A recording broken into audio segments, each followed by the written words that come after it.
nation is preparing to sue the United States government in American courts over the deaths of its own citizens. That nation is Mexico, and the citizens are 17 people who died in the machinery of American immigration enforcement.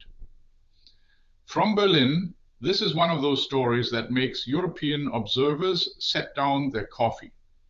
Because here is a neighboring democracy, a major trading partner, announcing that it can no longer trust diplomatic channels with Washington and must instead take the United States to court.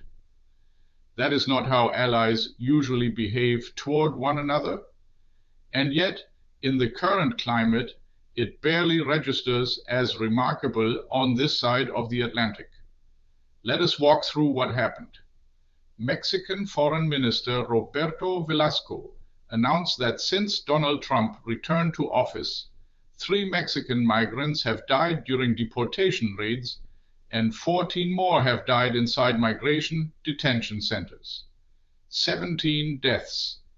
Velasco called it a painful tragedy and said that on the direct instruction of President Claudia Sheinbaum, Mexico will pursue legal action, both criminal complaints filed with state prosecutors and with the United States Department of Justice, and civil lawsuits against the private companies that run the IC detention centers.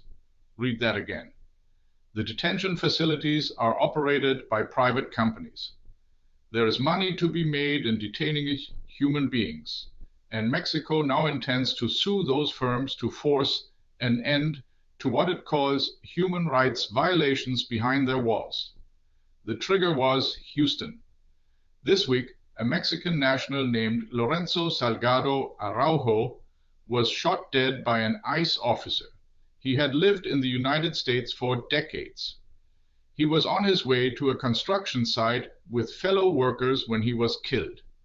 According to the Department of Homeland Security, agents were pursuing him because he lived in the country illegally, he ignored their commands, and tried to ram an agent with his vehicle. The officer, they say, fired in self-defense. President Sheinbaum sees it differently.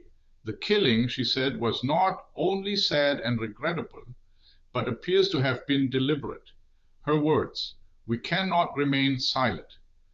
These were people, she noted, who simply worked honestly in the United States.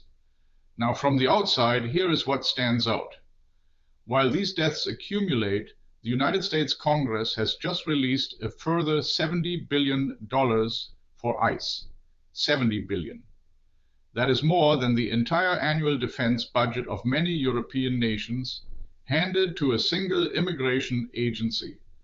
Precisely so the president can continue what he calls his signature policy. Americans debate whether the shooting was justified.